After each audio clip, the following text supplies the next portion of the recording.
सुखाया करना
आवडे देवासी तो ऐका प्रकार नामाचा उच्चार रात्रंदिवस तुळसी माळणा गोपी चंदन टिळा हृदये कळवळा वैष्णवांचा आषाढी कार्तिक पंढरीची वारी साधना निर्धारी आनना एका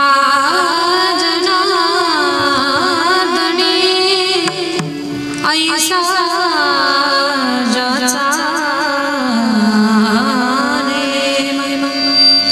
तो देवा परम पूज्य जगी तुळसी माळ गडा गोपी चंदन टिळा हृदयी कळवळा वैष्णवा प्रबल आणि असा आवाज मंगायला नको स्पष्ट जाई खूप कमी करा विठ्ठल विठ्ठल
सर्वेश्वरा करुणा करा दयाळा तुमचा अनुग्रह लाधलो पावन झालो चराचरी श्री गुरु चरण सरोज रज निज मन मुकुर सुधारी वर्ण रघुबर विमल जसो जोदायक फलचारी बुद्धिहीन तनु जानिके सुमिरो पवन कुमार बल बुद्धि विद्या देहु मोहि हरहु कलेश विकार जयांचे केले स्मरण होय सकळ विद्येचे अधिकरण तेच बंधू श्री चरण श्री गुरूंचे नमस्कार आता विठ्ठल विठ्ठल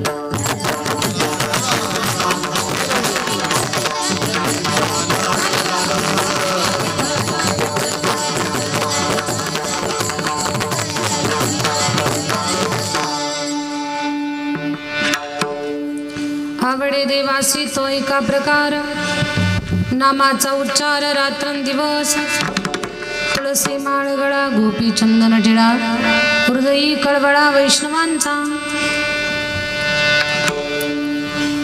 प्रस्तुत कीर्तन रूपी सेवेसाठी निवडलेला अभंग महान भगवत भक्त श्रीमंत संत शांतीचे सागर पैठण निवासी शांतीब्रह्म एकनाथ महाराज यांचा चारचरणाचा फार सुंदर अगदी भावानं भरलेला अभंग सेवेसाठी निवडलेला आहे। आपल्या गावचा यात्रा महोत्सव आहे लहुळ गावचा आणि या यात्रा महोत्सवामध्ये 2-3-4 दिवसाचं या कार्यक्रमाचं नियोजन केलेलं आहे। त्याच्यामध्ये 2-3 कीर्तनं भारूड असं या कार्यक्रमाचं स्वरूप आहे।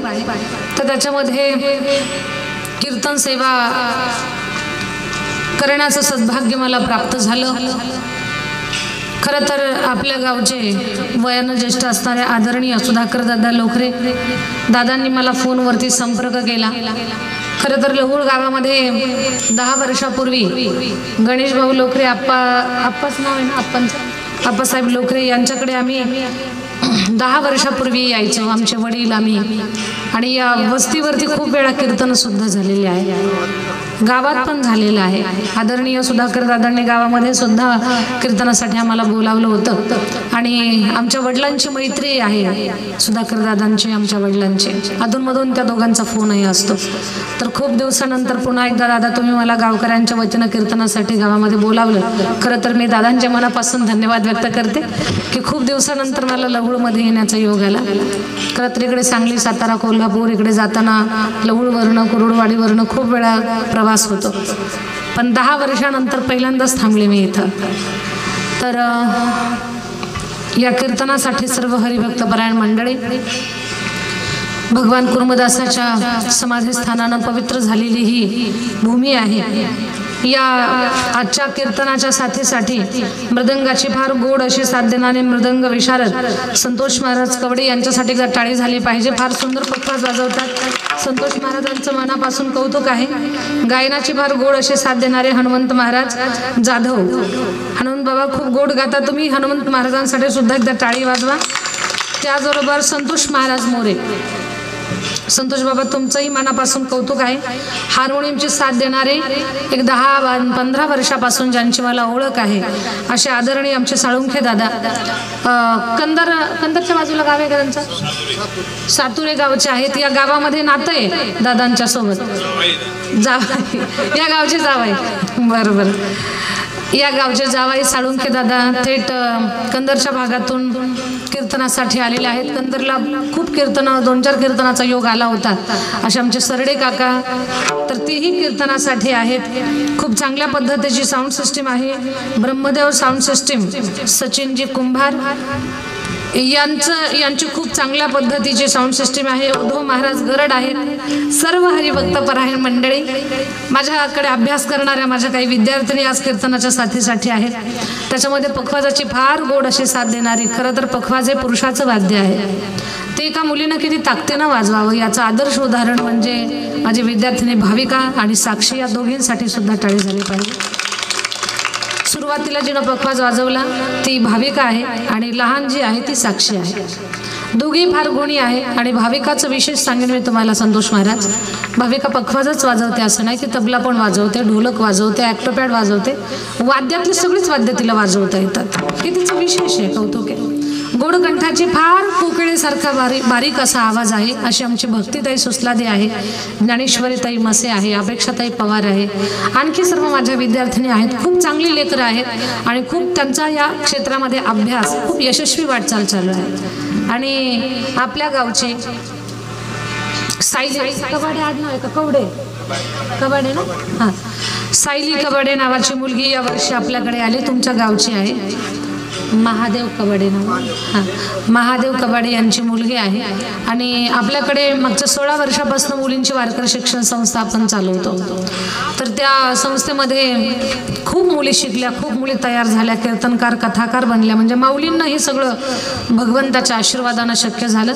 या वर्षी आपल्या संस्थेमध्ये 250 मुली कीर्तनाचा अभ्यास करत होत्या. आता 250. तर त्याच्यामध्ये आपल्या सोलापूर जिल्ह्यातल्या खूप मुली आहेत आपल्याकडे शिकायला. महाराष्ट्रातल्या प्रत्येक जिल्ह्यातली मुलगी आपल्याकडे शिकायला आहे. महाराष्ट्राच्या बाहेर ज्यांना मराठी जमतं, अशा आंध्र, कर्नाटक, मध्य प्रदेश, गुजरात याही भागातल्या मुली, पण ज्यांना मराठी जमतं अशा मुली आपल्याकडे अभ्यासासाठी आहेत. तर आपल्या लहुळ गावचं कन्यारत्न सायली कबाडे नावाची जी छोटी मुलगी आहे, टाळ घेऊन उभी आहे, तर ही तुमच्या गावची आहे. तर ती सुद्धा यावर्षी संस्थेमध्ये तिनं प्रवेश घेतला. तिचे अलंकार बसलेले आहेत, काही अभंग तिनं पाठ केलेले आहेत, काही चाली तिच्या बसलेल्या आहेत. पहिलंच वर्ष आहे, पहिल्या वर्षाच्या मानानं खूप छान तिनं अभ्यास आणि टाळ वाजवते ती. नाहीतर टाळ 1-2 वर्ष लवकर जमत नाही, माणूस तालात लवकर येत नाही, पण तिला तो टाळ वाजण्यासाठी जमतो, हे तिचं कौतुक आहे. आणखी सर्व परिचित अपरिचित मंडळी आत्ता काही पाडवा ते रामनवमीच्या काळामध्ये आपल्या मोहोळ तालुक्यात आढेगाव नावाचं गाव आहे.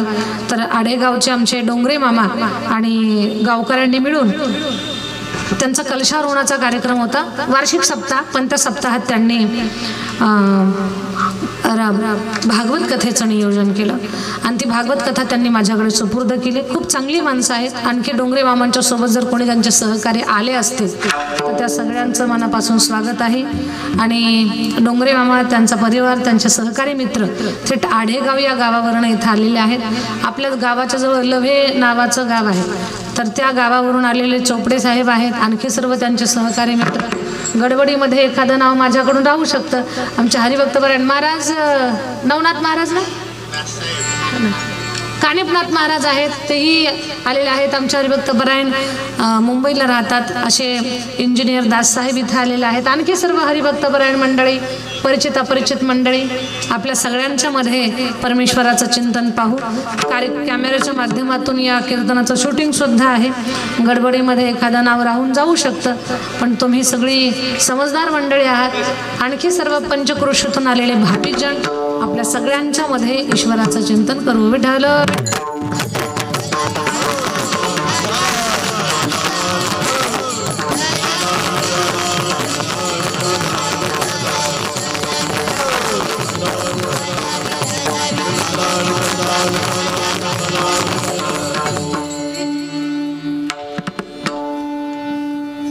यात्रेचा कार्यक्रम आहे. आता गावोगाव यात्रेला कीर्तन ठेवतात. आपल्या सुद्धा गावामध्ये अध्यात्माची परंपरा जपत दादा आपण सगळ्या गावकऱ्यांनी मिळून यात्रेला कीर्तन ठेवलं. यात्रा म्हणजे जो देव आपल्याला सांभाळतो, आपल्या गावाचं ग्रामदैवत, सगळ्या गावाची काळजी घेणारा, गावाचं रक्षण करणारा, ते गावाचं ग्रामदैवत, त्या ग्रामदैवताच्या बद्दलची अंतकरणातली कृतज्ञता, ऋणभाव, एक सद्भाव व्यक्त करण्याचा चैत्रात म्हणा, वैशाखात म्हणा, एक दिवस ठरलेला असतो किंवा यात्रेचा काही कालावधी असतो. त्या कालावधीमध्ये आपण त्या देवाची स्तुती, त्या देवाच्या बद्दल नारळ फोडणं असेल, नारळ वाहणं असेल, नामस्मरण करणं असेल, अगदी या सगळ्या चांगल्या गोष्टी, म्हणजे सगळ्या गावांना यावं, देवाची पूजा करावी, या सगळ्या गोष्टी चालत असतात ग्रामदैवताच्या यात्रेनिमित्तानं. पण काही वर्षापूर्वी यात्रा नव्हती, ती जत्रा झालेली होती. कारण जत्रेला सगळी सज्जन माणसं असतात असं नाही, पण आपल्या लहुळ गावची ही जी यात्रा आहे, तर ही फक्त यात्राच नाही राहिली. म्हणजे खेळणी लागलेली आहेत, दुकानं लागलेली आहेत, सगळं आहे, पण त्याच्यामध्ये हरिकीर्तन सुद्धा आहे. 4 दिवसाचं कीर्तनाचं नियोजन, भारुडाचं नियोजन तुम्ही गावकऱ्यांनी केलंय. खऱ्या अर्थानं आपल्या गावची हनुमंतरायाची यात्रा आता यात्रा नाही तर ती तीर्थयात्रा बनलेली आहे. कारण भगवान परमात्माचं नाम जिथे आहे तिथे भगवंताला तर आनंद आहे, पण भक्ताला सुद्धा त्याच्या पात्रामध्ये पुण्याचं दान मिळतं आहे. असो, हनुमंतरायाच्या या यात्रा उत्सवानिमित्तानं लहुळ गावकरी मंडळीनं या सुंदर अशा भव्य यात्रेचं नियोजन कीर्तनाच्या माध्यमातून साजरं करत आहेत. हा गावचा आनंदाचा विषय आहे, गावच्या कौतुकाचा विषय आहे. तसं लहुळ गाव हे फार पवित्र आहे, फार पुण्यवान आहे. या गावाचं महत्त्व तर मी सांगणारच आहे, पण तत्पूर्वी एक थोडासा वेळ की या अभंगामध्ये महाराज काय सांगतात तेवढंच पाहू, मग या गावाचं महत्त्व, मग अभंगामध्ये आपण प्रवास करू. विठ्ठल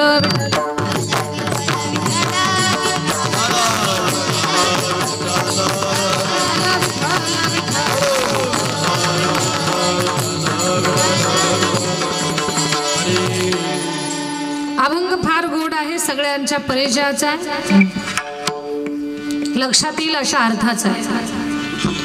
आवडे देवासी तो ऐका प्रकार. आपल्या ग्रामदैवताची तुम्ही स्तुती करता, ग्रामदैवताची यात्रा भरवता, तर या देवाला आवडल असंच आपण केलं पाहिजे. मग देवाला काय आवडतं त्याचं चिंतन आपण करत आहोत. काय आवडतंय देवाला? नामाचा उच्चार रात्रंदिवस. दादा, तुम्ही गावकऱ्यांनी मिळून या यात्रेचं नियोजन केलेलं आहे आणि या यात्रेमध्ये तुम्ही कीर्तन महोत्सव भरवलाय. ही देवाला आवडणारी गोष्ट आहे. त्याला त्याचं नामस्मरण केलेलं आवडतं. काय आवडतं देवाला? तुळशी माळ गळा, गोपी चंदन टिळा. गळ्यामध्ये पवित्र तुळशीची माळा, भाळावर चंदनाचा टिळा, ही देवाला आवडणारी गोष्ट आहे. हृदयी कळवळा वैष्णवांचा. आणखी काय आवडतं देवाला? आषाढी कार्तिकी पंढरीची वारी, पंढरपूरची वारी आवडते त्याला. साधन निर्धारी आन नाही, आपल्या कल्याणासाठी दुसरं कुठलं मार्ग नाही. ज्याच्या जीवनामध्ये पंढरपूरची वारी आहे, ज्याच्या गळ्यामध्ये माळ आहे, ज्याच्या भाळावर टिळा आहे, अंतकरणात वारकऱ्यांच्या विषयीचा कळवळ आहे आणि ओठावरती भगवंताच्या नामाचा लळा आहे, या सगळ्या गोष्टी ज्याच्याकडे आहे तो देवाचा लाडका आहे. एका जनार्दनी ऐसा ज्याचा नेम, तो देवा परम पूज्य जगी. हा झाला अभंगाचा सरळ अर्थ. विठ्ठल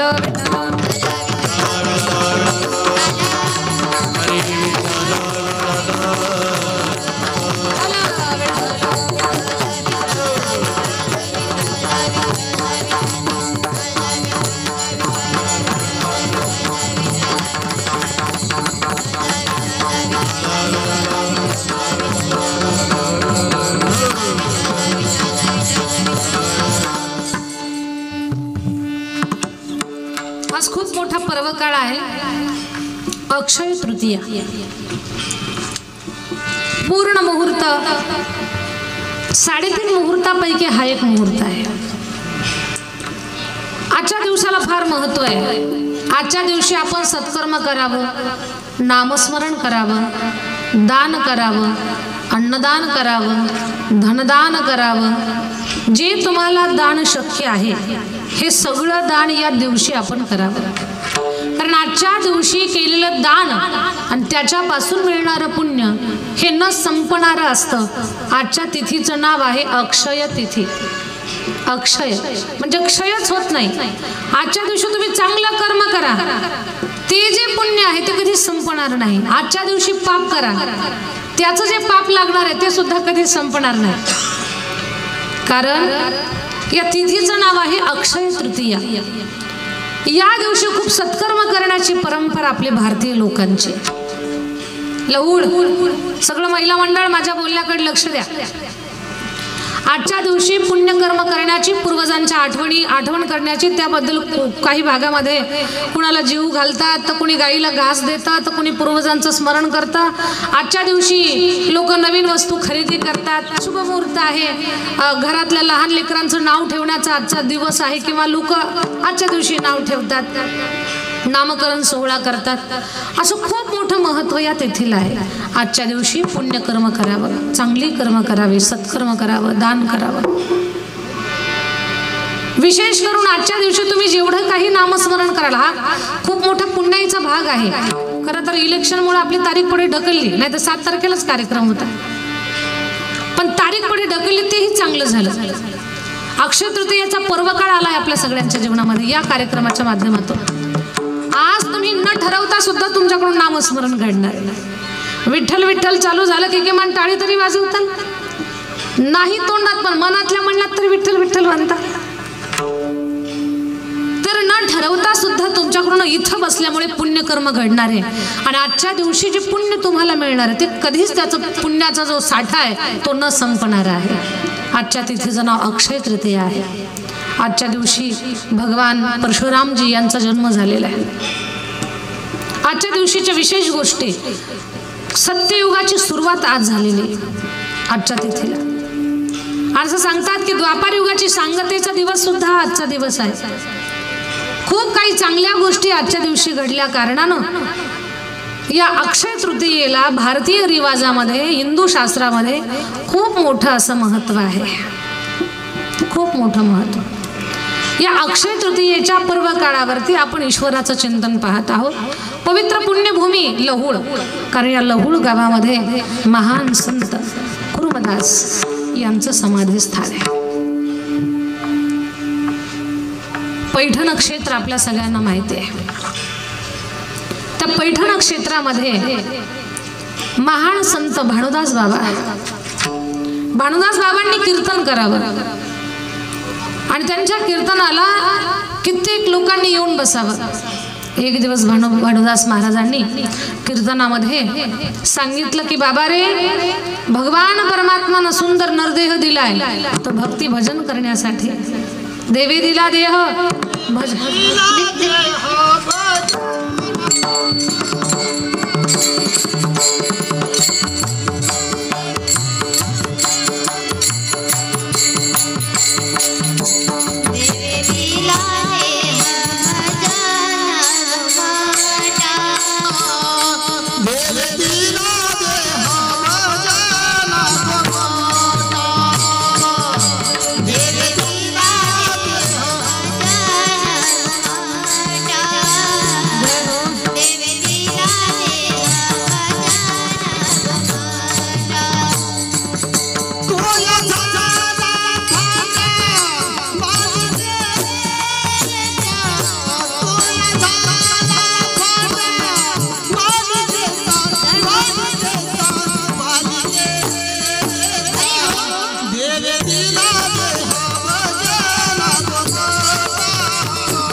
देह अल्लाह ने तुझे दिया, खाया पिया सुख से सोया, नाहक जमाना खोया. देवे दिला देह भजना गोमटा, तोया झाला फाटा बाधिकेचा. भगवान परमात्मानं सुंदर देह दिला आपल्याला भक्ती करण्यासाठी, भजन करण्यासाठी. भानुदास महाराजांचं कीर्तन चालू होतं. त्याच कीर्तनामध्ये भानुदास महाराजांनी सांगितलं, अरे जन्माला आलात ना तर एकदा तरी पंढरपूरला जा. कीर्तन कुठं चाललंय? पैठण क्षेत्रामध्ये, त्या पैठणच्या भूमीमधली महान संत भानुदास महाराज कीर्तनात सांगत होते, जन्माला आलात ना तर एकदा तरी पंढरपूरला जा.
सर्व श्रोत्यांना माझी विनंती, भक्तीसाठी एकदा जोरात टाळी वाजवा.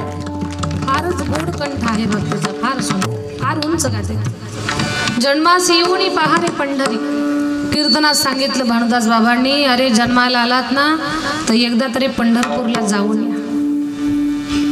बर पंढरपूरला हे जा हे ऐकलंय,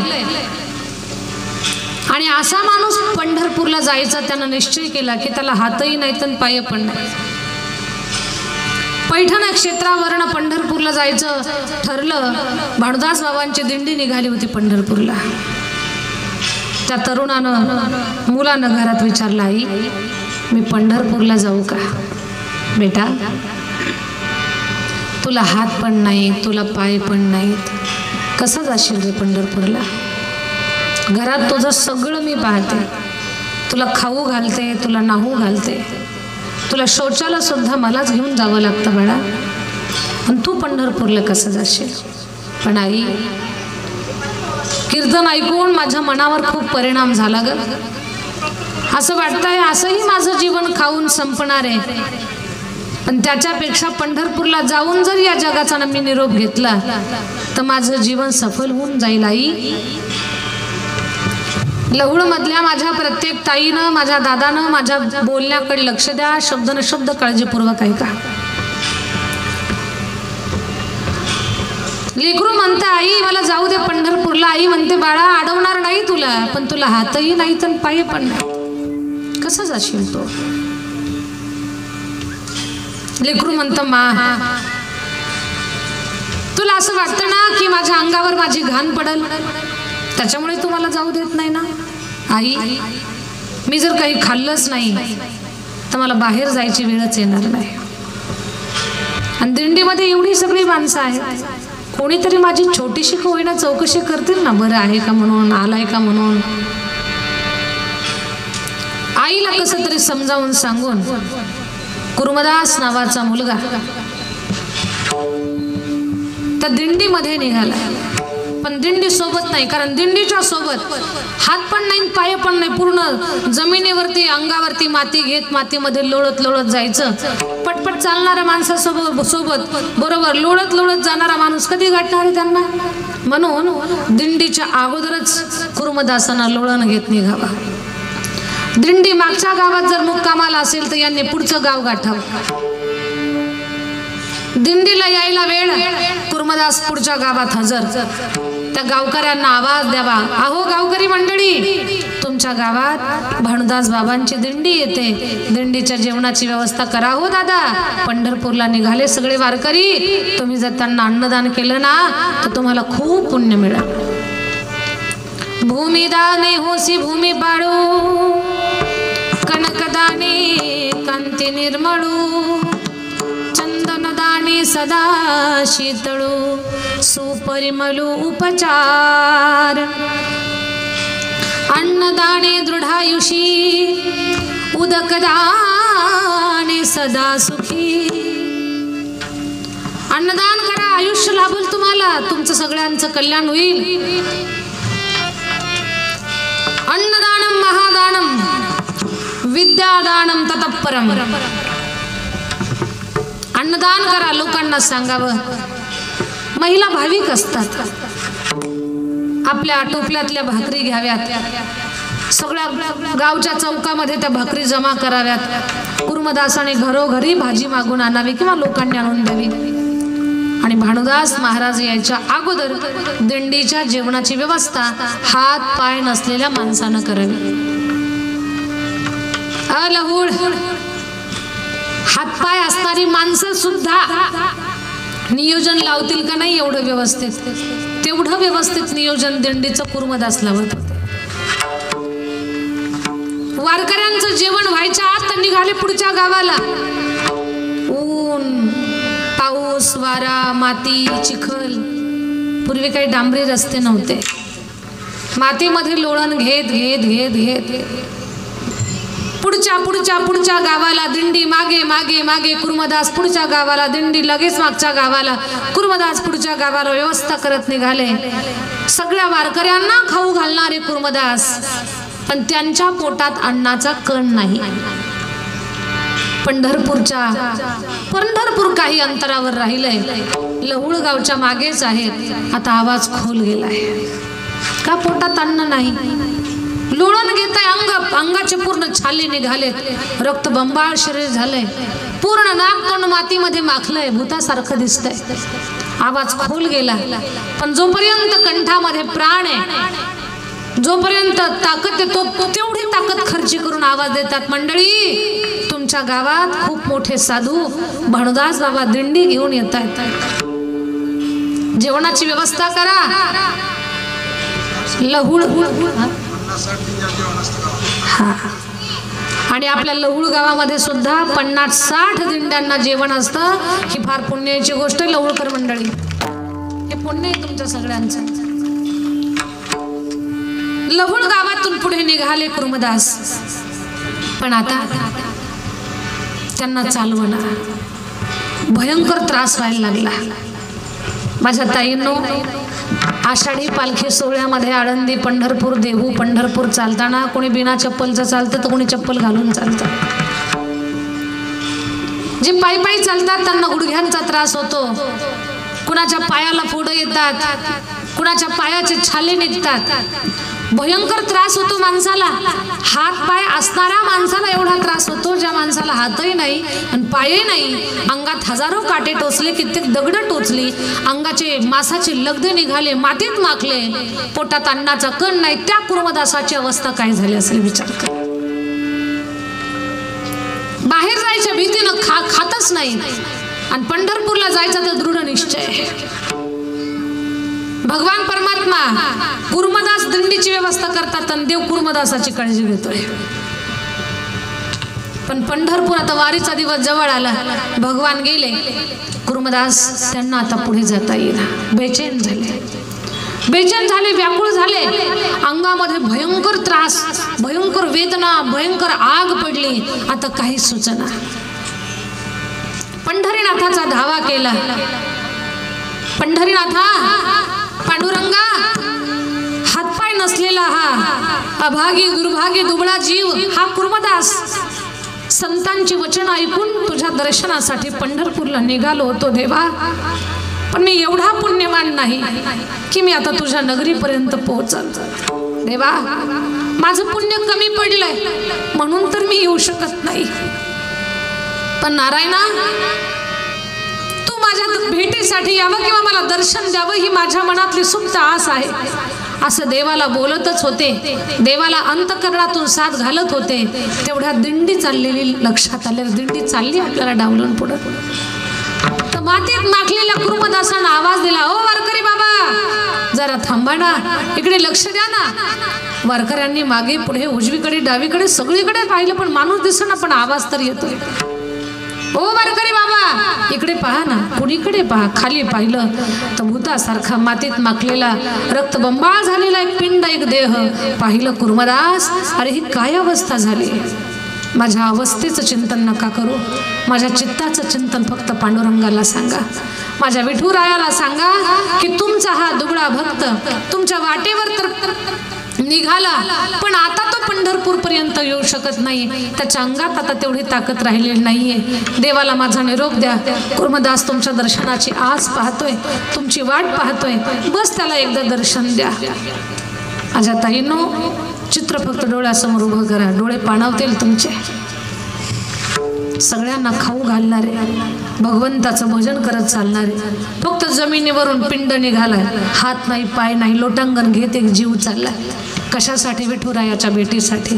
आणि आस लागली, ही गा तुमाय बापा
नको देवराया अंत आता पाहू प्राण हा सर्वथा जाऊ पाहे.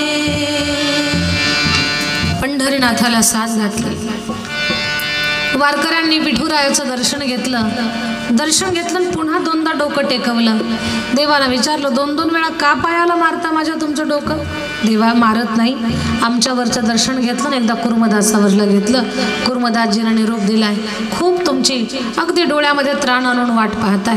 कुर्मदास आठवण आली विठुरायाला. भगवान धावत पळत निघाले. आपल्यास लहुळ गाव हे काही सामान्य गाव नाही. श्री विठ्ठलानं पंढरपूर सोडून या गावात आलेले आहेत. या लहुळ गावामध्ये कुर्मदासाच्या भेटीसाठी माझे पंढरीश पांडुरंग परमात्मा आले. विठुराया द्वारकेचा मालक, पंढरीचा मालक विठू मालक आले. देवाला आलेलं पाहिलं, कुर्मदासाचे डोळे भरून आले. देव समोर दिसल्यानंतर माणूस काय हाताची घडी घालणार आहे का? सहज सामान्य माणसाचे सुद्धा हात जोडल्या जातील. ज्यांना हातच नाही त्यांचा जीव किती तळमळला असेल हो देवाला हात जोडण्यासाठी. पाय असते तर पळत पळत जाऊन देवाच्या चरणाजवळ मिठी घातली असती, पण पायच नाही, पण पळता कसं येणार आहे? भगवानच पळत आले. देवाच्या चरणाला मिठी घातली एखाद्या आस्ती माणसानं पण भगवान परमात्मानच कुर्मदासाला मिठी घातले. तोंडावरनं, डोक्यावरनं, पाठीवरनं, पोटावरनं हात फिरवला. स्वतःच्या शेल्यानं कुर्मदासाचं अंग पुसलं. वेदना कमी झाल्या आणि बस विठ्ठल विठ्ठल विठ्ठल विठ्ठल विठ्ठल म्हणून प्राण सोडला. त्याच कुर्मदासाची समाधी आपल्या या लहुळ गावामध्ये आहे. ही फार पुण्यवान भूमी आहे. म्हणून या भूमीमध्ये 4 दिवसाचा कीर्तन महोत्सव करण्याचा यात्रेनिमित्तानं हा जो सद्भाव आपल्या अंतःकरणात जागा झाला ना, तर ही या मातीचं पुण्य आहे. त्याच्यामुळे हा सुंदर कीर्तन महोत्सव. विठ्ठल विठ्ठल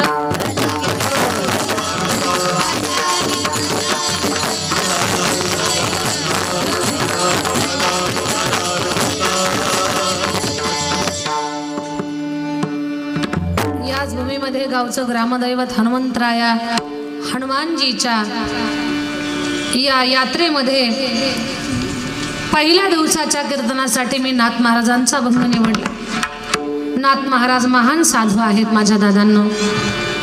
आता पहा, मी कुर्मदासाची कथा सांगितली, पण कुर्मदासानं कीर्तन कोणाचं ऐकलं होतं पैठणमध्ये? भानुदास बाबाचं. त्याच भानुदास बाबांच्या वंशावळीमध्ये परंपरेत पुन्हा शांतीब्रह्म एकनाथ महाराज नावाचे संत जन्माला आले. भानुदास बाबाचे पंतू. तर एकनाथ महाराज हे त्याच परंपरेत जन्माला आलेले नाथ महाराज फार महान संत आहेत. नाथ महाराजांच्या घरी विश्वाच्या मालकानं 36 वर्ष कावडीनं पाणी भरलं.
विश्वाच्या मालकानं 36 वर्ष ज्यांच्या घरी कावडीनं पाणी भरलं ते एकनाथ महाराज खूप महान संत आहेत.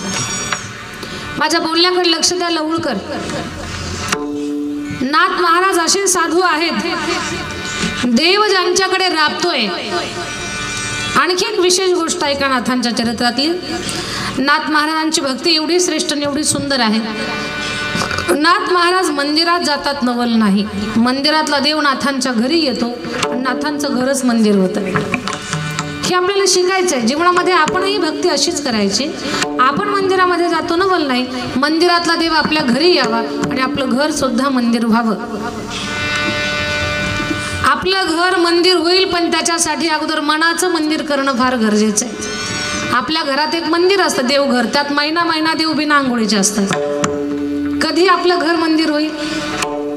पण नाथ महाराज खूप महान संत आहेत. मंदिरात जातात, नवल नाही मंदिराचा देव त्यांच्या घरी येतो, त्यांचं घरच मंदिर होतं.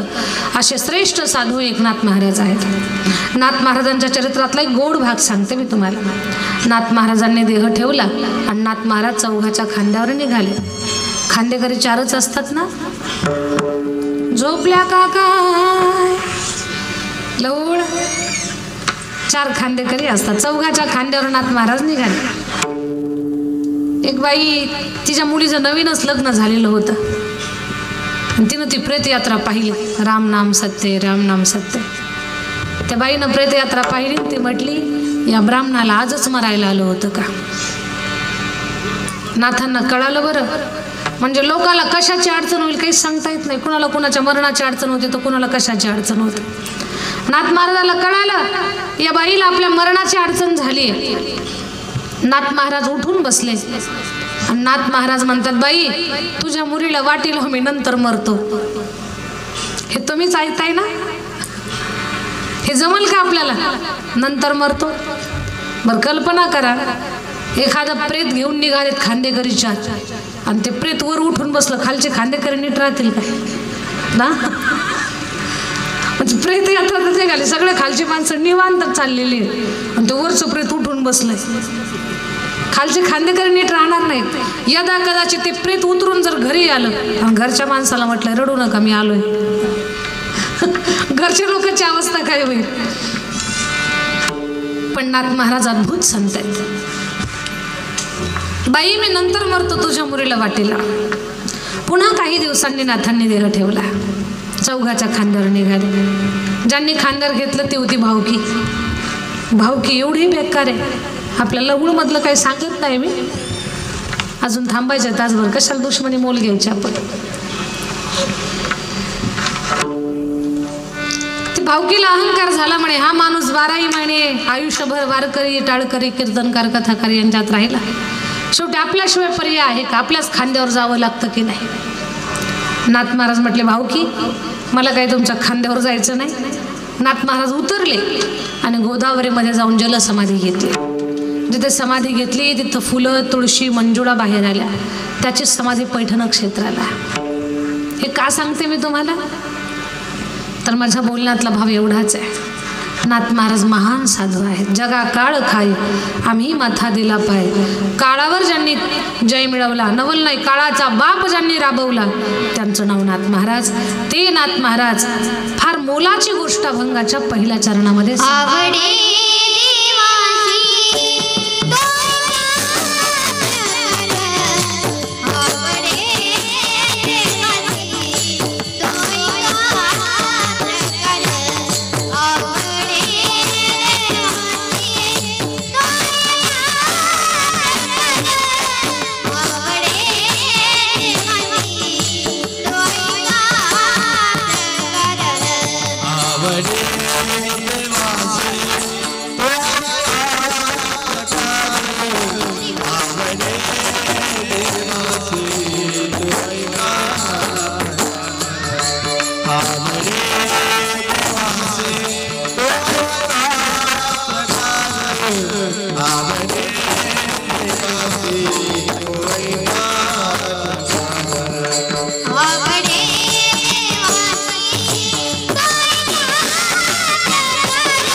देवासी तो एका प्रकार नामाचा उच्चार रात्रंदिवस. अभंगाच्या पहिल्या चरणामध्ये शांतीब्रह्म एकनाथ महाराज फार मोलाची गोष्ट सांगतात की जीवनामध्ये तुम्हाला तुमची आवड जर पूर्ण व्हावी असं वाटत असेल तर देवाच्या आवडीकडे लक्ष द्या. अभंगाच्या पहिल्या चरणात पहिला शब्द फार मोलाचा आहे, आवड. आवड शब्दाभोवतीच माणसाचं जीवन फिरते पूर्ण. आवडीमध्ये फरक आहे. लहान लेकराची आवड वेगळी, महिला मंडळाची आवड वेगळी, पुरुष मंडळाची आवड वेगळी, संतांची आवड वेगळी, देवाची आवड वेगळी. हा प्रकार आहे आवडीमधला. सगळ्यात पहिले मी तुम्हाला लहान लेकराची आवड सांगते. लेकरांना काय आवडतं? कुणाची शेंडी ओढ, कुणाची मिशी ओढ, कुणाची दाढी ओढ. रस्त्याने चालताना नीट चालायचं नाही, दगड माती उडवत चालायचं. कुणाच्या दारावर दगड फेक तर कुणाच्या घरावर दगड फेक, कुणाच्या पत्रावर दगड फेक, कुणाची बकरी सोडून दे. याचा अर्थ काय? खोडी करणं हा लेकरांच्या आवडीचा विषय. लेकरांना खोडी करायला आवडतं. लवळ तुम्हीच ऐकताय ना, गाव जवळ आलं की बैल येड्यासारखी करतात आणि पाहुणे घरात आले की लेकरं उलट्याच उड्या मारतात. ते का उड्या मारतात काही कळतच नाही, पण ते उड्याच मारतात. मी काय उडीच्या विरोधात नाही. आता शहाणी माणसं कुणीकडची कुणीकडे उडी मारतात, लेकरांचं काय घेतं?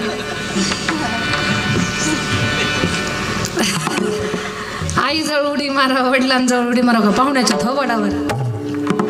लेकराला कुठं उड्या मारावं तेच कळत नाही. लेकरं खूप खोडीला असतात, खोडकर असतात. खोड्या करणं हा लेकरांच्या आवडीचा विषय असतो. उदाहरण सांगते. एका गावामध्ये गावच्या पाटलाला म्हातारपणी 2 लेकरं झाले. खूप खोडील होते. एवढ्या खोड्या करायची ती लेकरं. सगळं गावातल्या म्हाताऱ्या माणसांनी मीटिंग घेतली. ही पोरं जर आउटसाईडला सापडली तर काठीच्या ठोक्यात खाली पडायची. पण ती पोरं काही कुणाच्या हाताला लागत नव्हती. गावकरी वैतागले होते, पण पाटलाला कधीच आपल्या लेकराच्या खोड्या कळत नव्हत्या. पाटील लेकराचीच बाजू घ्यायचे. योगायोग त्या गावात काल्याचं कीर्तन झालं. काल्याच्या कीर्तनात कृष्ण भगवंताच्या खोड्याच असतात जास्त. पाटलानं चुकून ते कीर्तन ऐकून पाटील म्हटले, आपल्या लेकरासारखा खोड्या करणारा एक देव आहे. पाटलाला फार चांगलं वाटलं आणि पाटलानं महाराजांना आग्रह केला, महाराज आमच्या घरी चहा प्यायला चाला ना. महाराज म्हटले, साऱ्या गावाचं मन मोडव पण पाटलाचं मन मोडू नये, कारण पुन्हा कधीतरी या गावात यायचंय. महाराज म्हटले ठीक आहे येतो. महाराज आणि पाटील घरी गेले पाटलाच्या वाड्याला. पाटील खुर्चीवर, महाराज सोफ्यावर.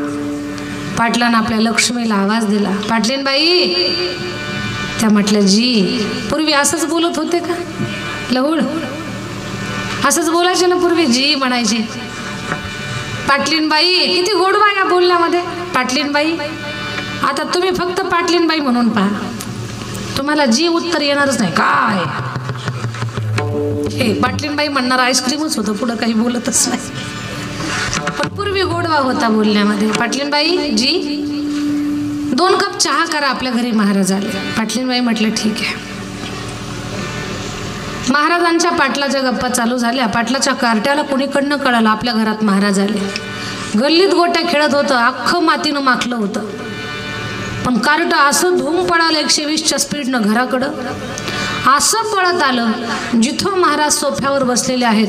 महाराजांच्या बाजूला सोफ्यावर येऊन ते दणकन बसलं. जसं दणकन बसलं तसे महाराज टुनकन उडाले. महाराज छताला चिटकले. 2 तास येता खाली येणार. जसा फॅन फिरायचा तसे महाराज फिरायचे. शेवटी आकड्यानं खाली काढून घ्यावी लागली महाराज. महाराज एकच म्हणायचे, मी जिवंत आहे का? पाटील म्हटले, बाबा तुम्हाला काहीच झालं नाही, टेन्शन घेऊ नका. पण महाराज म्हणायचे, मी जिवंत आहे का? बकेटभर पाणी महाराजांच्या अंगावर ओतलं. तेव्हा महाराजांना कुठेतरी शुद्ध आल्यासारखे झाले.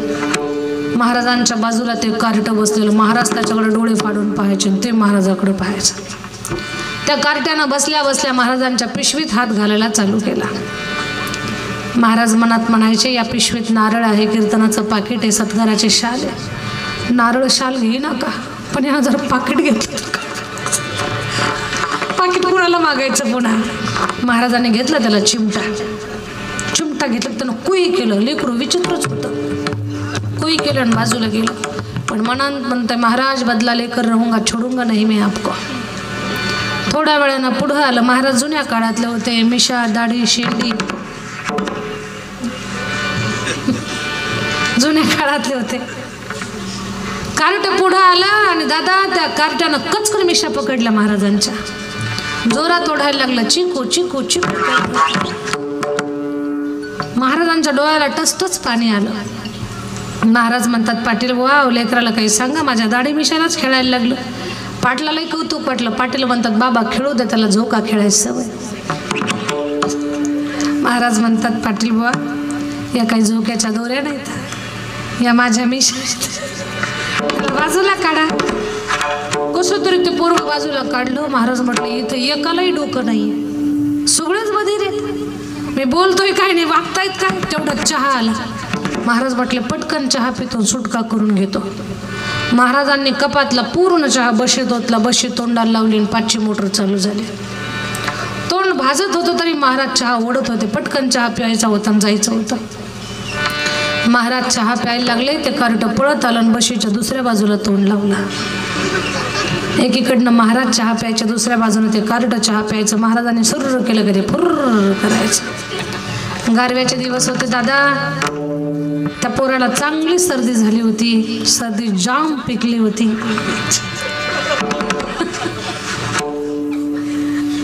महाराजाला काय चहा प्यावा वाटला असेल का, त्यानं फुरफुर केल्यावर.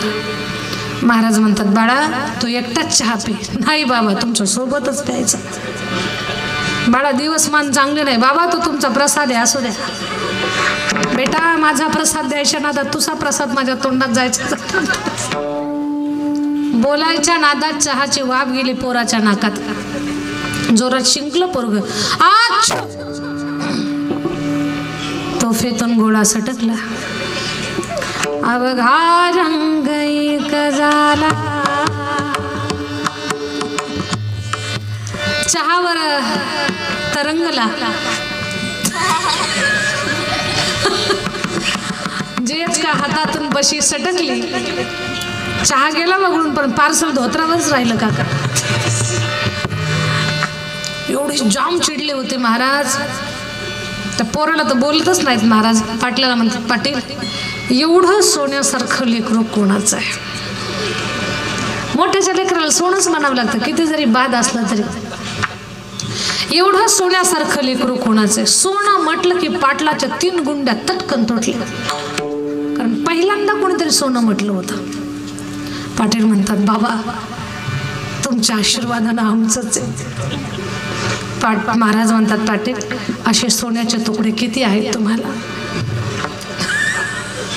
बाबा फक्त 2 आहेत. महाराज म्हणतात, देवा तुझे लाख लाख धन्यवाद आहे, 2च दिलेस. जर 10 दिले असते तर गाव पागल केलं असतं यांनी. पाटील तुमचं एक सोनं इथं गोंधळ घालतंय, तुमचं दुसरं सोनं कुठं आहे.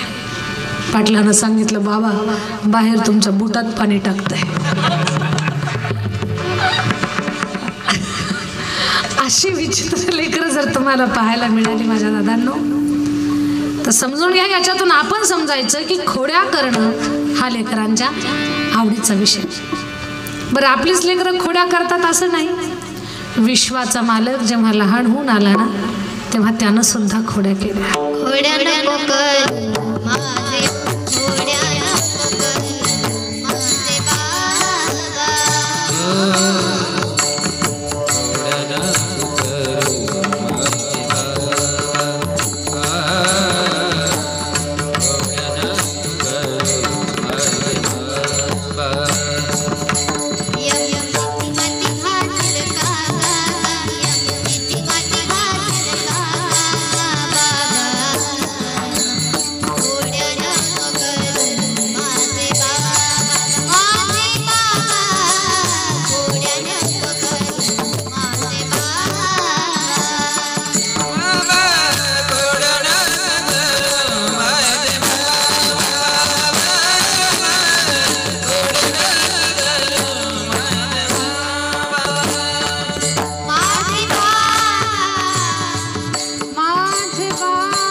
नको करू माझे बाबा,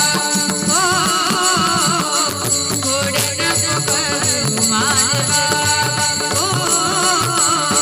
खोड नको करू माझे बाबा, खोड नको करू माझे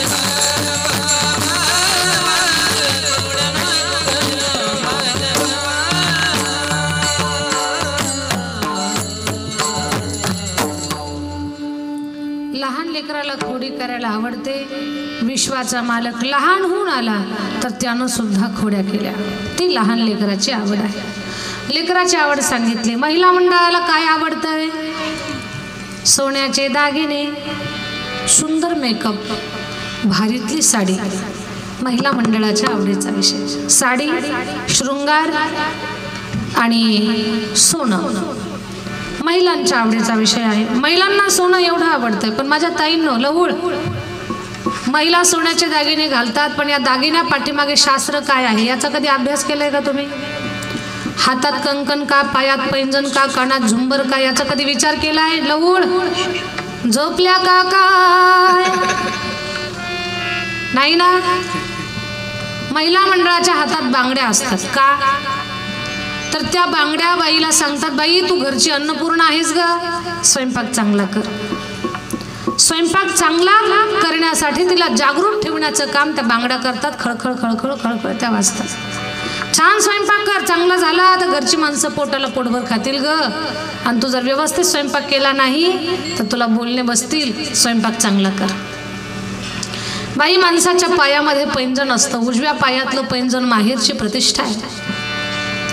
डाव्या पायातलं पैंजण सासरची प्रतिष्ठा आहे. पैंजण छुनछुन छुनछुन वाजतं. बाईला सांगतं, बाई चालताना जपून चाल, जीवनाचा पथप्रवास कठीण आहे. पाय घसरला तर माहेरची किंवा सासरची प्रतिष्ठा जाण्याची शक्यता आहे. तू जपून चाल, हे तिचं पैंजण तिला सांगतं. महिला मंडळाच्या माथ्यावर बिंदी असते, सौभाग्याला नजर लागू नये म्हणून. महिला मंडळाच्या कानात झुंबर ठेवतात. विशेष करून नवीन लग्न झालेल्या मुलीच्या कानात झुंबर असतं का? सासूबाईच्या गैरहजेरीमध्ये भांडकुदळ शेजारीने जर सुनबाईचे कान भरण्याचा प्रयत्न केला तर त्या झुंबरला असतात घुंगरू. त्या घुंगरूच्या आवाजात शेजारीने काय बोलते हे सुनेच्या कानातच जाऊ नये म्हणून कानात झुंबर. महिलांच्या नाकात नथ असते. का असते नाकात नथ? आमच्या महिला मंडळाला फार चटकन राग येतो. आणि राग कुठे बसतो? नाकाच्या शेंड्यावर. त्या नाकाच्या शेंड्यावर बसलेल्या रागाला कमी करण्याचं काम कोण करतं? नथेमध्ये पांढरा मोती असतो. तो मोती म्हणतो उतर खाली, खाली उतर, तुझं काही वरती काम नाही, रागा खाली उतर. तर तो राग खेचण्याचं काम नथ करत असते. आमच्या भागात मोठे महात्मे खूप लाड करतात ते आमचा. मी म्हटलं बाबा महिलांचं का बरं नाक टोचत असते? बाबांनी केला विनोद. बाबा बोलले, सोनू बाळा महिलांचं नाक का टोचतात माहिती आहे का? म्हटलं बाबा माहितीच नाही, सांगा बरं मला. महाराज म्हटले, बेटा आपल्या गोठ्यामध्ये जर एखादा अवखळ जनावर असेल तर कुठे टोचतात? लेट करंट लागलाय तसं काही मला म्हणायचं नाही तुम्हाला. पण महिला ज्या अंगावरती अलंकार परिधान करतात त्या प्रत्येक अलंकारा पाठीमागे शास्त्र आहे. महिलांना सोनं आवडतं. निसर्गतः त्यांची सोन्याकडे ओढ आहे. आता पहा, एक उदाहरण सांगते तुम्हाला. एका बाईला सोन्याचा खूप छंद होता. एवढं सोनं तिला आवडायचं, दर सणाला सोन्याची मागणी करायची. श्रीमंत घरची बाई होती, माहेरची श्रीमंती, सासरची श्रीमंती, पण तिला दागिनेच पाहिजेत, फक्त दागिने. सण आला आणि ती म्हटली, बंटीचे पप्पा आता कोणता दागिना घेता? तो म्हटलं सगळेच दागिने तुला आहेत. ती म्हटली मला दागिना पाहिजे. तो म्हटला अगं असा एकही दागिना राहिला नाही की तो तुझ्याकडे नाही. आणि खरंच तिला एवढे दागिने होते. किती दागिने होते? पुतळ्या आडवलं सगळ्या पैंजण कमरेला घुंगर, पुतळ्या आडवलं सगळ्या पैंजण कमरेला घुंगर, अजूनी सगळा थाटमाट करुनी, सगळा थाटमाट करुनी नेसले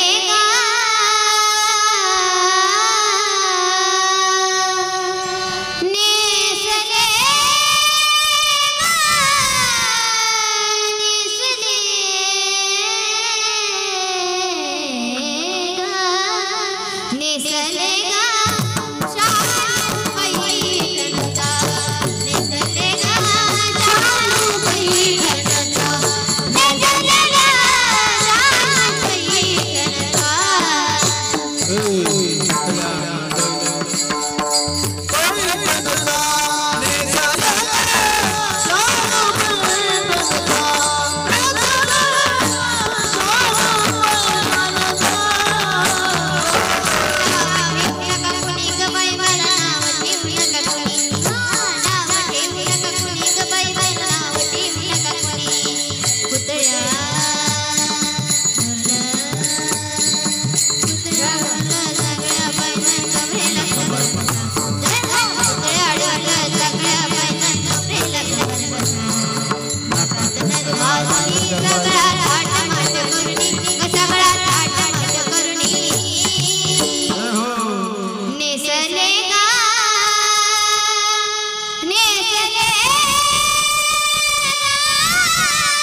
नेसले गा शालू पैठणचा.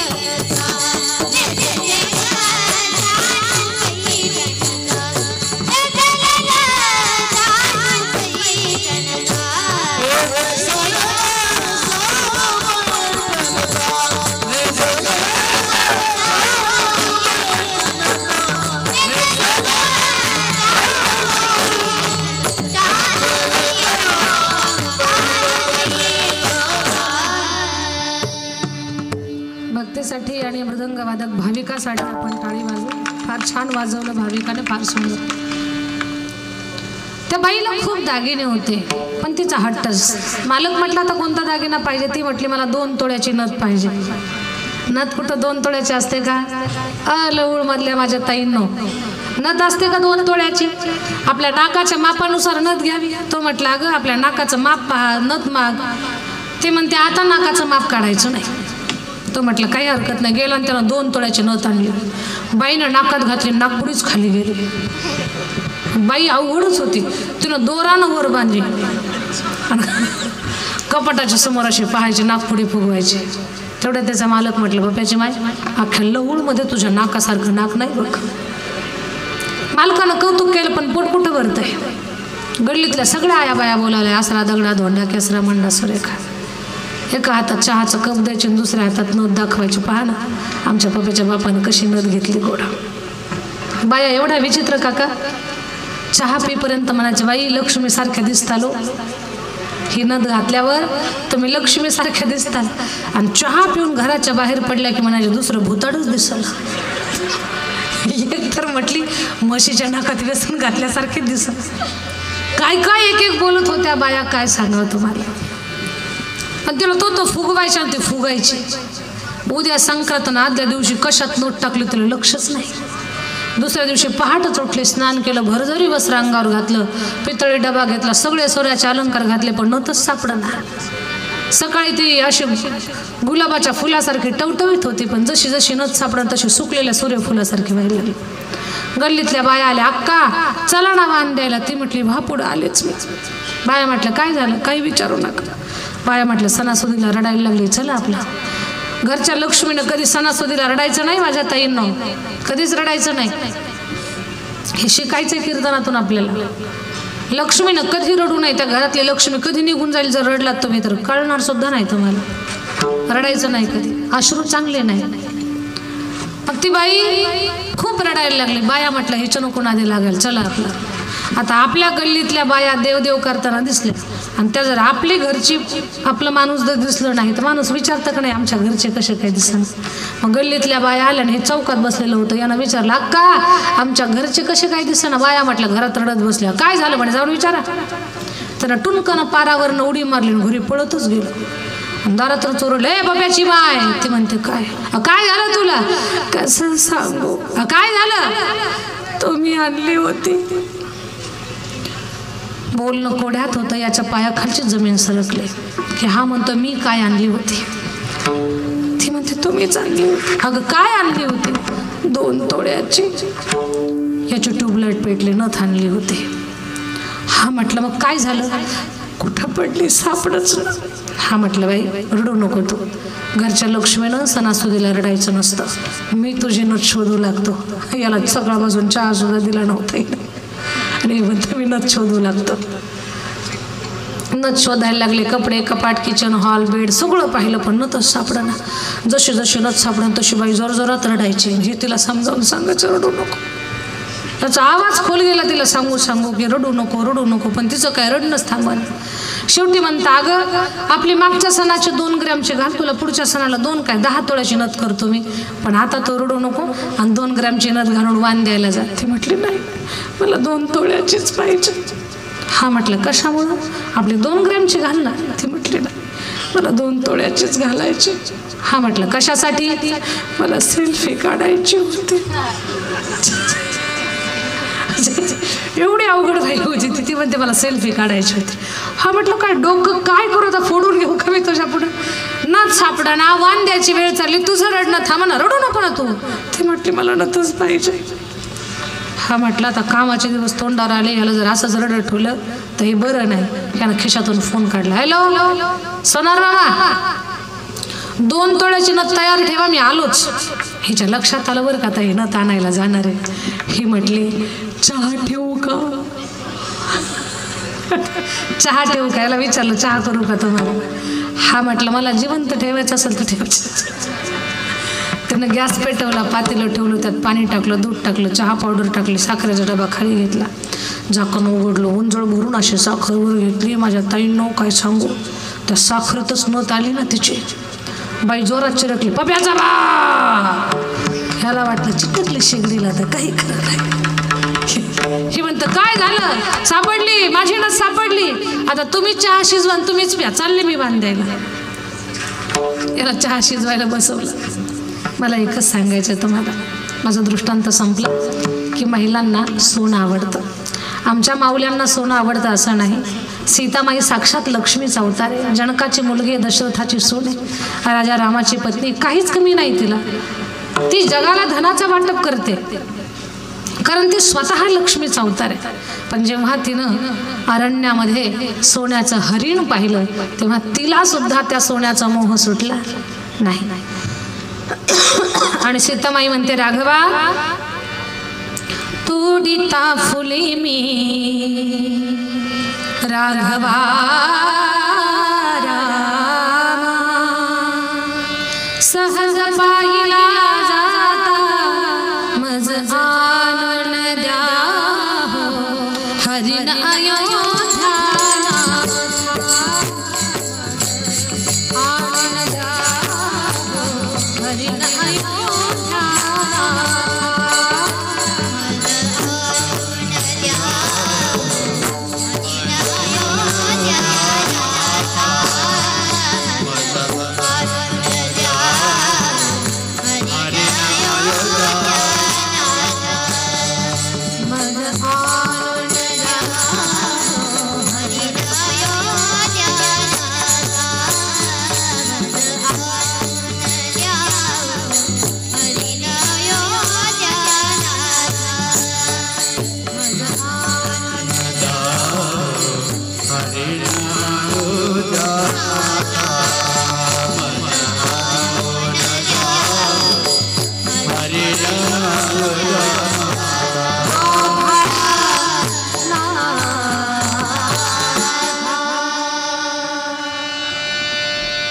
सीतामाईला सोन्याचा मोह झाला. याच्यातून मला एकच सांगायचं आहे की महिला मंडळाला सोनं आवडतं.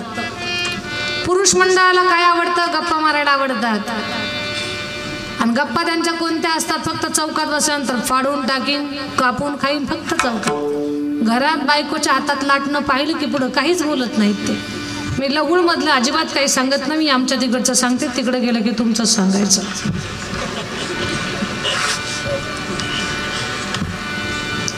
पुरुष मंडळाला शौर्य चातुर्याच्या गप्पा मारायला आवडतात. संतांना काय आवडतं? माझ्या जीवीची आवडी माझ्या जीवीची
विठ्ठलाची आवड आहे, पंढरपुरा नाही ना गोडे ही संतांची आवड आहे. देवाला काय आवडतं?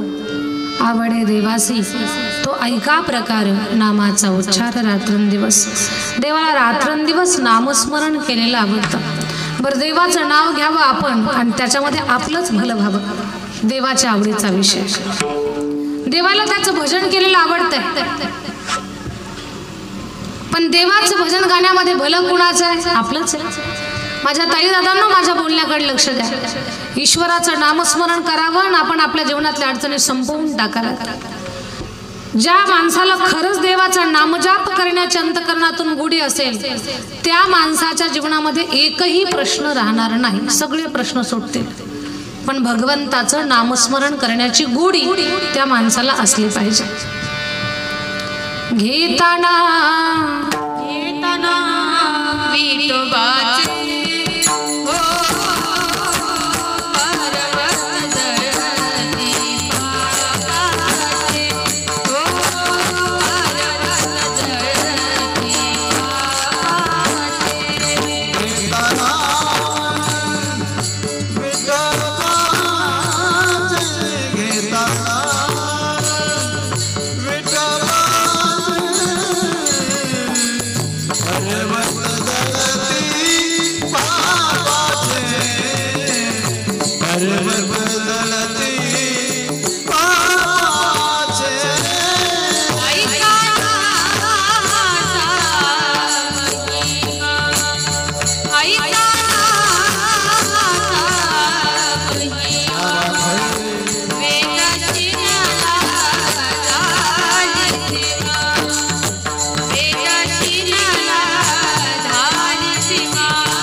सगळ्यांसाठी टाळी एकदा. भगवान परमात्माच्या नामामध्ये खूप मोठी ताकद आहे माझ्या ताई दादांनो. हनुमंतरायाचा हा आपल्या ग्रामदैवताचा यात्रा महोत्सव आहे. मला एक गोष्ट सांगा, हनुमानजीचे गुरु आहेत राम भगवान आणि हनुमानजी सारखं रामरायाचं भजन करतात. श्रीराम जय राम जय जय राम, श्रीराम जय राम जय जय राम. अखंड नामस्मरणाचा परिणाम असा झाला, गुरुपेक्षा शिष्याचीच मंदिरं जास्त झाली. मंदिरं रामाची जास्त आहेत का हनुमानजीची जास्त आहेत? आता गाव तिथं हनुमंतरायाचा प्लॉट आहे, त्यांच्या नावाचा राखीवच आहे. लाखो रुपये लोक मंदिराला खर्च करतात. हनुमंतरायाचे प्रत्येक गावागावामध्ये मंदिर आहेत. याचा एवढा प्रभाव हनुमानजीचा कशामुळे? तर अखंड ओठावरती राम राम राम हे नाम आहे. दुसरी गोष्ट सांगेन मी तुम्हाला, गंमत अशी घडली, स्वतः रामरायाच एकदा हनुमानजीवरती बाण चालवण्यासाठी आले, पण हनुमंतरायाला सांगितलं फक्त भजन करत राहा. हनुमानजी भजन करत राहिले तर रामरायाचे बाण सुद्धा तिथे विफल झाले. नामामध्ये खूप मोठी ताकद आहे. सध्या कलियुगातलं उदाहरण सांगते मी तुम्हाला. कलियुगात एक खूप मोठे संत आहेत, तसे अनेको संत आहेत, पण काही संत लोकेशनामध्ये नाहीत, म्हणजे जास्त जगप्रसिद्ध नाहीत. पण काही संत जगातला भक्ती, लोकांच्या अंतकरणातला भक्ती भाव जागा व्हावा याच्यासाठी त्यांना प्राप्त झालेला जो अनुभव आहे तो ते लोकांपर्यंत त्यांच्या माध्यमातून पोहोचवतोय. माझं बोलणं तुम्हाला कळावं म्हणून लक्षपूर्वक ऐका. वृंदावनामध्ये प्रेमानंद महाराज नावाचे एक मोठे संत आहेत सध्या. लहुळकर मंडळी, कांदेव नाही का देवाच्या नावाची ताकद काय असते. त्या प्रेमानंद महाराजांना 17 वर्षापासून दोन्ही किडण्या नाहीत. 17 वर्षापासून, एक नाही म्हणत मी, दोन्हीही किडण्या त्यांना नाहीत आणि 17 वर्षापासून ते जिवंत आहेत. दोन्ही किडण्या नसताना चेहऱ्यावरचं जर तेज पाहिलं तर जणू काही 2.5 वर्षाचं लेकरूच आहे. रोज पहाटे 2 वाजता वृंदावन परिक्रमेला जातात. लाखो भाविक त्यांच्या दर्शनासाठी असतात. त्यांना कोणीतरी विचारलं, बाबा दोन्ही किडण्या नाही तर जिवंत कसे आहात तुम्ही? त्यांनी सांगितलं, माझी एक किडनी राधा आहे आणि दुसरी किडनी कृष्ण आहे. सारखं राधा राधा राधा बोलतात, दुसरं काहीच बोलत नाही. पहाटे संतांची चरित्र प्रवचन रूपात सांगतात, लोकांना उपदेश करतात. राधा राधा भजन असतं, सारखं राधा राधा राधा राधा राधा राधा भजन करतात. ही भगवंताच्या नामाची ताकद आहे आणि हे कलियुगातलं जिवंत उदाहरण आहे.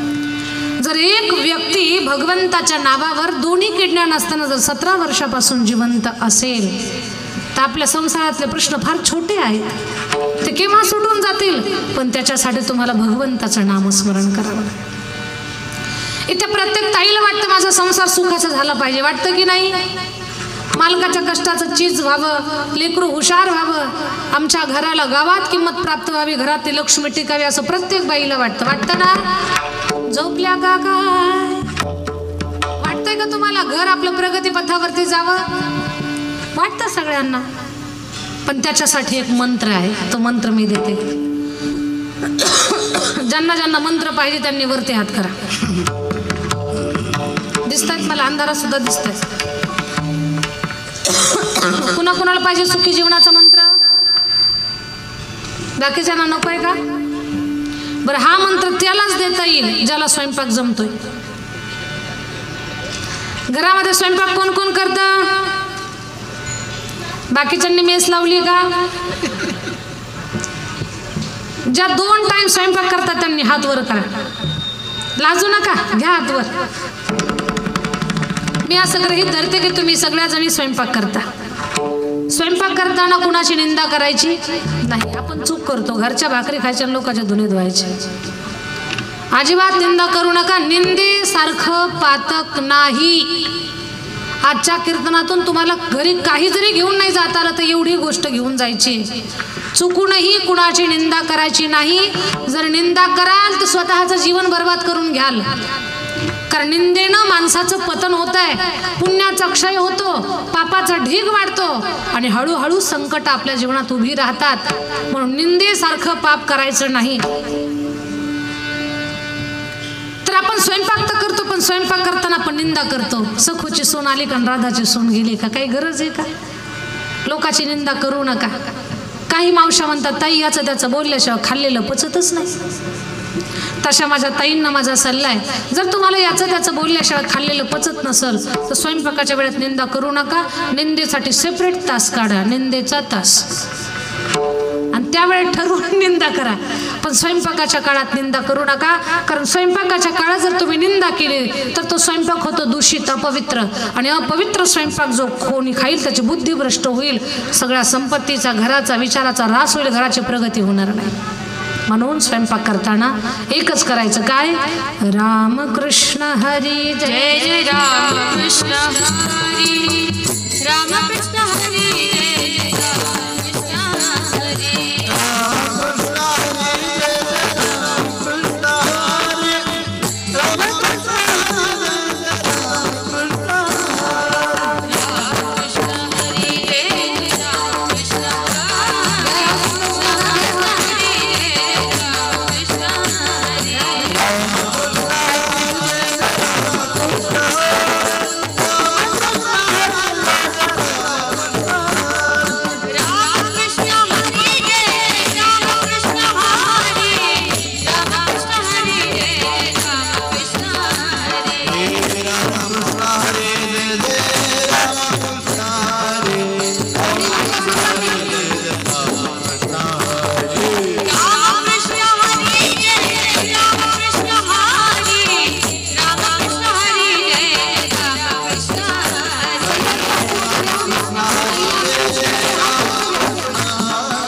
परमात्माला त्याचं नाव घेतलेलं आवडतं. नावानं, भगवंताच्या नामस्मरणानं जीवनातल्या अडचणी संपतात.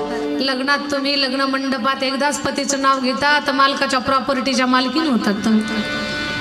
ते असतात मालक, पण या मालकीन बाई होतात. जर एकदा नाव घेण्याचा हा फायदा असेल तर विश्वाच्या मालकाचं नाव घेतल्यानंतर आपलं का कल्याण होणार नाही. छत्रपती शिवाजी महाराज लक्षात घ्या. आज आपल्या गळ्यात माळ, गळ्यात टाळ, भाळावर बुक्का, कपाळावर कुंकू, दारामध्ये तुळस, मंदिरावर कळस, महिलांच्या नाकात नथ आणि पुरुषांच्या ओठावर मिशी. कोणामुळे जिवंत असेल तर केवळ महाराष्ट्राचे राजे छत्रपती शिवाजी महाराज.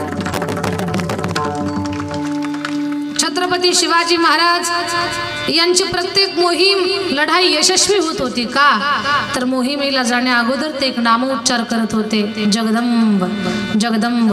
आणि मावळे पण एक उच्चार करत होते, हर हर.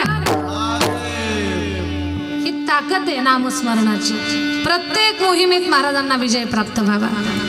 लक्षात घ्या. कोणतंही जीवनातलं कठीण कार्य असू द्या, ते सोपं होईल, सहज होईल, पण त्याच्यासाठी देवाचं नाव घ्यावं. देवाला आवडतंय ते. आवडे देवासी तो एका प्रकार, नामाचा उच्चार रात्रंदिवस. काय आवडतं देवाला? तुळशी माळ गळा, गोपी चंदन टिळा. तुळशीची माळ आवडते, भाडावर टिळा लावलेला आवडतो, गळ्यात तुळशीची माळा, ओठावर भगवंताच्या नामाचा लढा, अंतकरणात वारकऱ्यांच्या विषयीचा कळवळा. गळ्यात माळ घालावी माणसानं, पवित्र तुळशीची माळ घालावी. मांसाहार खाऊन काय, आता लक्षात घ्या, खूप खाल्लं तरी माणसं जाणार आहेत, नाही खाल्लं तरी जाणार आहेत. कमी खाल्लं तर चौघाच्या खांद्यावर जातील, जास्त खाल्लं तर 4 ऐवजी 8 लोक लागतील. क्षेत्रफळ वाढेल, याच्या पलीकडे काही फरक पडणार नाही, पण जावं लागणारच. मग काहीतरी अभक्ष भक्षण, जिवंत पशुचं मांस त्याला मारायचं, त्याची भयभीत अवस्था, त्याच्या त्या मांसामध्ये त्या भावना सगळ्या रुजल्या जातात. त्याला आलेला क्रोध, त्याला वाटलेली भीती, ती सगळी त्या मांसामध्ये जाते. ते तसं भावनेनं, दूषित भावनेनं हे झालेलं मांस आपण त्याला शिजवून खातो. ही किती वाईट गोष्ट आहे बरं. मांसाहार करण्याकारणानं माणसाला राग येतो. अभक्ष भक्षण जर आपण केलं तर माणूस क्रोधिष्ठ होतो. आणि रागिष्ट माणसं, तामस वृत्तीची माणसं ही कधीच जीवनामध्ये सुखानं जगू शकत नाही. तामस वृत्तीचा हा परिणाम आहे. शुद्ध सात्विक सज्जन जगण्यासाठी माणसाचा आहार चांगला असावा. जैसा खावे अन्न वैसा होवे मन. जसा आहार आहे तसे माणसाचे विचार असतात। मांसाहार करू नये, भगवंतानं सुंदर जीवन दिलं। हत्तीसारखा प्राणी आहे पण कधीच मांस भक्षण करत नाही, गवतच खातो। जर पशु पक्ष्यांना स्वतःचा धर्म कळत असेल तर माणसानं स्वतःचा धर्म सोडू नये। शुद्ध शाकाहारी जीवन जगावं, पवित्र जीवन जगावं, बुद्धिमान व्हावं। या जगामध्ये जगावर जर राज्य करायचं असेल तर बुद्धीची गरज आहे। सध्याचा काळ बुद्धीचा काळ आहे, म्हणून बुद्धी लढण्यासाठी शुद्ध सात्विक बुद्धी असणं फार गरजेचं आहे आणि त्याच्यासाठी आहार चांगला असावा। गळ्यामध्ये पवित्र तुळशीची माळ घाला, देवाचे व्हा त्याची माळ गळ्यामध्ये घाला, भाळावर टिळा लावा। चंदन लावण्याचा परिणाम माणसाचं प्रारब्ध बदलतं।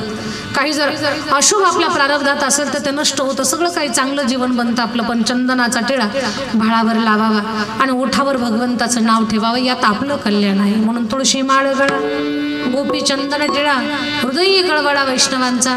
आषाढीला पंढरपूरला जावं वारीला, आषाढी कार्तिकी पंढरीची वारी साधारण निर्धारी आण नाही।